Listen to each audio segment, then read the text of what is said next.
Oke. Assalamualaikum warahmatullahi wabarakatuh. Perkenalkan, kami dari kelompok 5 ingin mempresentasikan tentang konflik sosial materi ketiga. Sebelumnya saya perkenalkan dulu anggota kelompok dari kelompok 5. Yang pertama dengan saya sendiri, Devi Puspitasari, NIM 20032110070, Jamilah 2003211001009. Yang ketiga Muhammad Novian Subandi dengan NIM 2003211000079. Yang keempat Mira Febrianti dengan NIM 20032110006. Yang terakhir adalah Uluwiyah dengan NIM 2003211000097. Nah, langsung saja di pembahasan yang pertama. Yang pertama yaitu tentang teori konflik. Nah, teori konflik ini ada dua kami.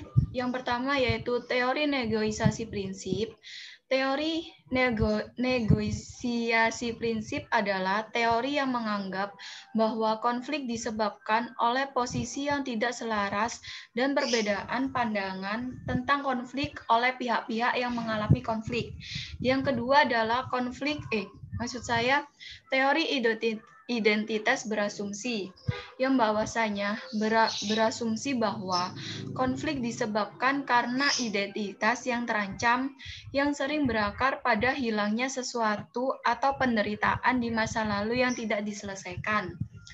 Lalu di slide selanjutnya, konflik antar kelas sosial dan kelas generasi. Nah, konflik antar kelas sosial sendiri itu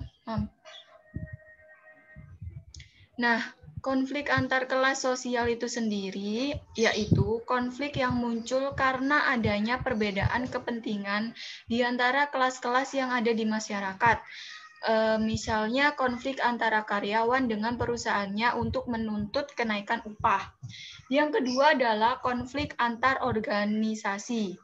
Nah, maksudnya ini adalah konflik antar generasi yang bisa terjadi adanya benturan nilai dan kepentingan antara generasi yang satu dengan generasi yang lain.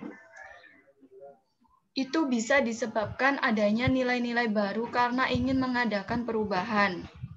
Nah, di pembahasan selanjutnya akan dibahas oleh rekan saya persilakan.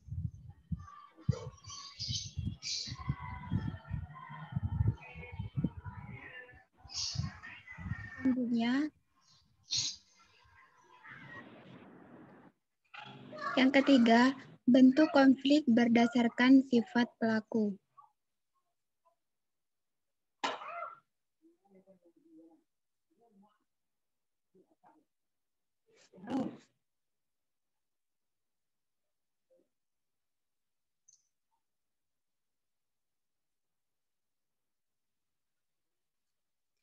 Pembagian konflik berdasarkan sifat pelaku yang berkonflik antara lain, konflik terbuka. Konflik terbuka itu merupakan suatu konflik yang kejadiannya konflik tersebut dapat diketahui oleh semua orang. Bahkan seluruh dunia pun dapat mengetahui adanya konflik tersebut. Yang kedua, konflik tertutup. Konflik tertutup itu merupakan suatu konflik yang kejadian konfliknya tersebut hanya diketahui oleh orang-orang atau kelompok yang terlibat konflik tersebut. Selanjutnya, bagian yang keempat, faktor penyebab konflik.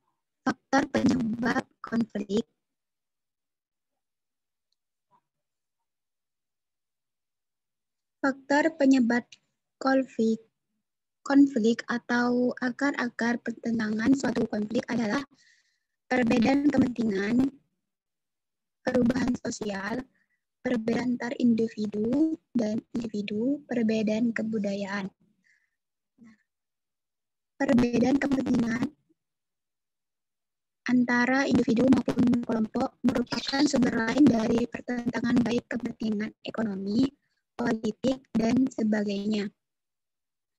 perubahan sosial yang berlangsung dengan cepat untuk sementara waktu akan mengubah nilai-nilai yang ada dalam masyarakat yang dapat menyebabkan munculnya golongan-golongan yang berbeda pendiriannya.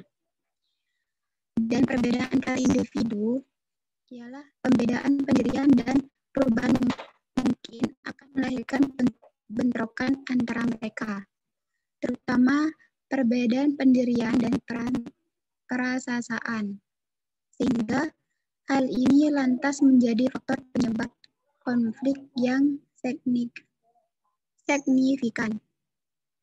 Terakhir, perbedaan kebudayaan. Nah, dari perbedaan kebudayaan itu perbedaan kepribadian dari orang perorangan, tergantung pula dari pola-pola kebudayaan yang menjadi latar belakang. Pembentukan serta perkembangan kepribadian yang sedikit banyak akan mempengaruhi kepribadian seseorang dalam kebudayaan tersebut. Selanjutnya yang nomor 5 yaitu ada dampak konflik.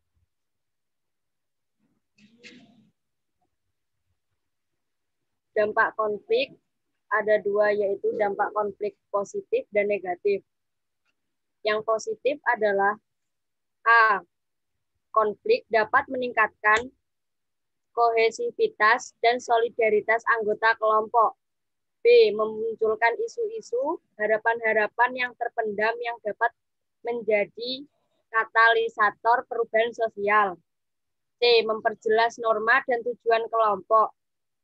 D. Munculnya pribadi-pribadi atau mental-mental masyarakat yang tahan uji dalam menghadapi segala tantangan dan permasalahan yang dihadapi sehingga lebih bisa mendewasakan masyarakat. Adapun dampak negatif yaitu A. Letaknya persatuan kelompok. B. Perubahan kepribadian individu. C. Dominasi pihak yang lebih kuat dan takluknya pihak yang lemah. D. Banyaknya kerugian baik harta benda, jiwa, dan mental bangsa. E. Menimbulkan rasa cemas dan frustasi terhadap situasi yang dihadapi. Yang keenam selanjutnya cara mengatasi konflik.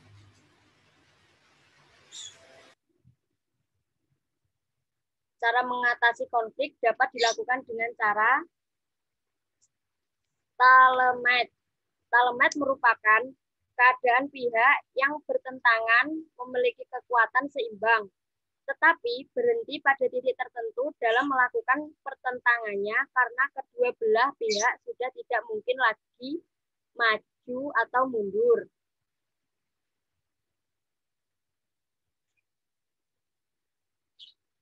Konsilasi berasal dari kata conciliation yang memiliki arti perdamaian.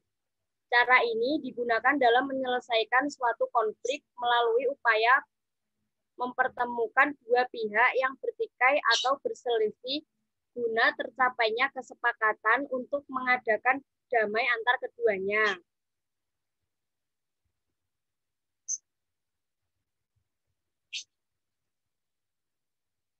Toleransi adalah bentuk akomodasi di mana tidak ada bentuk penyelesaian konflik dengan perjanjian, tapi hanya ada penghindaran konflik terbuka.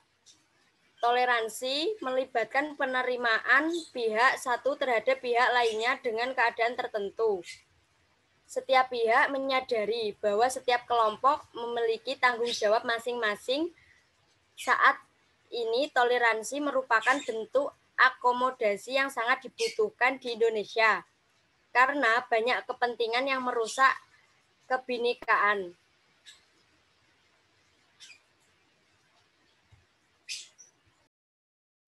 Baik, kemudian untuk materi yang ketujuh yaitu contoh kasus konflik di pertanian. Dalam contoh kasus konflik ini kami mengambil 3, yaitu yang pertama konflik batas desa, yang kedua kasus perkebunan kelapa sawit dalam kawasan hutan. Yang ketiga, kasus konflik dengan masyarakat adat. Untuk kasus yang pertama yaitu konflik batas desa. KSP telah selesai mengompilasi dan mengintegrasikan 83 dari 83 target peta tematik. Salah satu yang belum diselesaikan adalah peta batas desa. Presiden Jokowi telah menekankan mengenai pentingnya penyelesaian batas desa oleh kepala daerah. Banyak batas desa yang belum disepakati dikarenakan keberadaan sumber daya alam tertentu, lahan pertanian atau perkebunan individu yang terpancar dan salah kaprah tanah ulayat sebagai batas desa. Dalam kasus satu ini, masih banyak masyarakat atau daerah-daerah yang batas desanya belum disepakati atau belum tercatat di pusat. Kemudian untuk kasus yang kedua yaitu perkebunan kelapa sawit dalam kawasan hutan. Temuan pada satu kesatuan pengelolaan hutan atau KPH di perbatasan Kabupaten Kampur dan Rokan, Hulu menunjukkan bahwa perkebunan kelapa sawit masyarakat telah merambah hingga mencapai lebih dari 80% hutan lindung. Hal ini terjadi karena lambatnya KPH untuk bergerak, sehingga seluruh kawasan hutan dianggap sebagai tanah tak bertuan selama bertahun-tahun. Realisasi pembangunan KPH di Riau tidak menunjukkan perkembangan yang setara dengan capaian provinsi-provinsi lainnya. Misalnya, kelembagaan bagi sebagai besar KPH di Riau baru dibentuk pada akhir tahun 2017. Kemudian, kasus yang ketiga yaitu konflik dengan masyarakat adat. Dalam kasus ini, di Kabupaten Kampar, 7 kelompok masyarakat hukum adat atau MHA sudah berjuang mengusulkan pengakuan atas wilayah sejak 10 tahun lalu. Tetapi tak kunjung ada pengakuan. Alasannya bervariasi seperti keberadaan wilayah adat di dalam hutan konservasi atau di dalam HGU perkebunan kelapa sawit. Mungkin hanya itu yang dapat kami sampaikan. Apabila ada salah kata, kami mohon maaf yang sebesar-besarnya. Kami akhiri. Wassalamualaikum warahmatullahi wabarakatuh.